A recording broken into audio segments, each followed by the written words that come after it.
রাজধানীর কংক্রিটের জঙ্গলে হাতির ঝিল এখনও টিকে আছে অন্যতম বড় জলজ বাস্তুতন্ত্র হিসেবে। কিন্তু নানা ধরনের দূষণের পাশাপাশি এবার নতুন এক হুমকির মুখে পড়েছে এই জলধারা।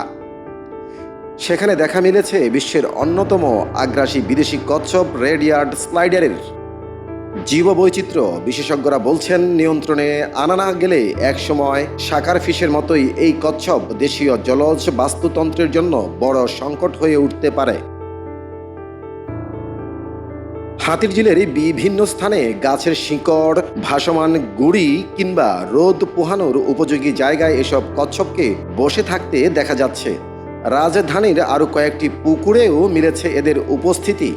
বিশেষজ্ঞদের ধারণা, শখ করে অ্যাকোরিয়ামে পালন করা কচ্ছপ বড় হয়ে যাওয়ার পর অনেকেই সেগুলো হাতির ঝিল সহ জলাধারে ছেড়ে দিচ্ছেন, আর সেখান থেকে শুরু হচ্ছে নতুন বিপদ। বন্যপ্রাণী অপরাধ দমন ইউনিটের কর্মকর্তা বলেছেন, চীন ও থাইল্যান্ড হয়ে বিমানবন্দর ব্যবহার করে এসব প্রজাতির কচ্ছপ অবৈধভাবে বাংলাদেশে প্রবেশ করছে। শহরের মধ্যবিত্ত ও উচ্চবিত্ত পরিবারের মধ্যে অ্যাকোরিয়ামে বিদেশি কচ্ছপ পালনের একটি বাজার তৈরি হয়েছে। কিন্তু কয়েক বছর পর কচ্ছপ বড় হয়ে গেলে অনেকেই সেগুলো আর রাখতে চান না। তখন সেগুলো ছেড়ে দেওয়া হয় পুকুর, লেক কিংবা জলাধারে, আর তাতেই শুরু হয় পরিবেশ ও প্রকৃতির জন্য দীর্ঘমেয়াদী ক্ষতি। কেন এত ভয় এই কচ্ছপকে? রেড ইয়ার্ড স্লাইডারের আধিনিবাস যুক্তরাষ্ট্রের দক্ষিণ মধ্যাঞ্চলের মিসিসিপি নদীর অববাহিকা। এটি মাঝারি আকৃতির সুস্বাদু পানির কচ্ছপ। ক্যালিফোর্নিয়ার state of fisheries and wild লাইফের ওয়েবসাইটের তথ্য বলছে, মিসিসিপি অববাহিকা থেকে শুরু করে গালফ অব মেক্সিকো হয়ে পশ্চিম ভার্জিনিয়া পর্যন্ত এই প্রজাতির বিচরণ আছে। ওই ওয়েবসাইটে আরও বলা হয়েছে, বর্তমানে এটি বিশ্বের সবচেয়ে বেশি বাণিজ্য হওয়া পোষা কচ্ছপগুলোর একটি। অ্যাকোরিয়ামের শোভা বর্ধনকারী প্রাণী হিসেবে এর জনপ্রিয়তা বিশ্বজুড়ে। এই প্রজাতির কচ্ছপ অন্য অঞ্চলের বাস্তুতন্ত্রে থাকা নানা জলজ উদ্ভিদ ও প্রাণী খেয়ে বাস্তুতন্ত্রের ক্ষতি করতে পারে। শুধু তাই নয়, এই কচ্ছপ নানা রোগের জীবাণু বাহক এবং এসব জীবাণু দেশীয় প্রজাতির মধ্যে ছড়িয়ে দিতে পারে বলেও জানানো হয়েছে ওই ওয়েবসাইটে। যুক্তরাষ্ট্রে 1975 সালে করা জনস্বাস্থ্য বিষয়ক এক গবেষণায় এ প্রজাতির কচ্ছপ থেকে সালমোনেলা নামক জীবাণু মানুষের শরীরে ছড়িয়ে পড়ার প্রমাণ পাওয়া গেছে। একটি স্ত্রী কচ্ছপ বছরে প্রায় 6 বার পর্যন্ত ডিম দিতে পারে, প্রতিবারে 30টি পর্যন্ত ডিম পাড়ে। বন্যপ্রাণী সংরক্ষণ বিষয়ক আন্তর্জাতিক সংস্থা ওয়ার্ল্ড ওয়াইল্ড লাইফ ফান্ড তাদের ওয়েবসাইটে এ প্রজাতির কচ্ছপ প্রকৃতিতে অবমুক্ত করার বিষয়ে সতর্ক করে বলেছেন, এ কচ্ছপ তার প্রাকৃতিক বিচরণ এলাকার বাইরে ছাড়া হলে ওই এলাকার বাস্তুতন্ত্রকে ক্ষতিগ্রস্ত করতে পারে। অবৈধ পথে ঢুকছে দেশে।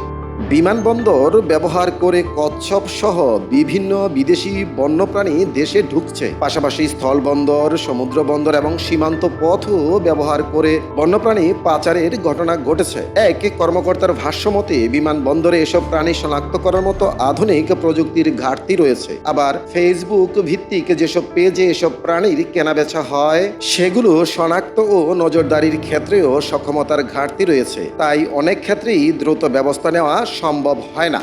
সাকার ফিশের মতো আরেক বিপদ। এ ধরনের আগ্রাসী প্রজাতি পরিবেশ ও প্রকৃতিতে সাকার ফিশের মতো আরেকটি ভয়াবহ বিপর্যয় নিয়ে আসতে পারে বলে জানিয়েছেন জাহাঙ্গীরনগর বিশ্ববিদ্যালয়ের প্রাণীবিদ্যা বিভাগের অধ্যাপক এম এ আজিজ। অধ্যাপক এম এ আজিজ প্রথম আলোকে বলেছিলেন, বিশ্ববিদ্যালয়ের লেকেও এই কচ্ছপের উপস্থিতি খুবই উদ্বেগজনক। ইতোমধ্যে আমরা দেখেছি সাকার ফিশ কিভাবে বুড়িগঙ্গা থেকে শীতলক্ষা, তুরাগ হয়ে মেঘনা, মোহনা পর্যন্ত ছড়িয়ে পড়েছে। 1 বছর ধরে গবেষণা করতে গিয়ে সাকার ফিশের বিস্তৃতি চোখে পড়েছে জানিয়ে এম এ আজিজ বলেন, অবিলম্বে এসব আগ্রাসী প্রজাতির অবৈধ আমদানি ঠেকাতে হবে।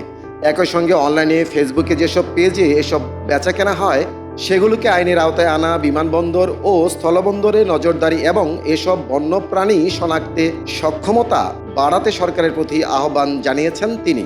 কয়েক বছর আগেও হাতির ঝিলে শাকার ফিশ নিয়ে খুব বেশি আলোচনা ছিল না। সেই মাছ এখন রাজধানী ছাড়িয়ে দেশের নদী ও পুকুরেও ছড়িয়ে পড়েছে। বিশেষজ্ঞদের আশঙ্কা, সময় থাকতে ব্যবস্থা না নিলে রেড ইয়ার্ড স্লাইডারের ক্ষেত্রেও একই দৃশ্য দেখতে হতে পারে। রবিন মাঝার, বিপিসি বাংলা।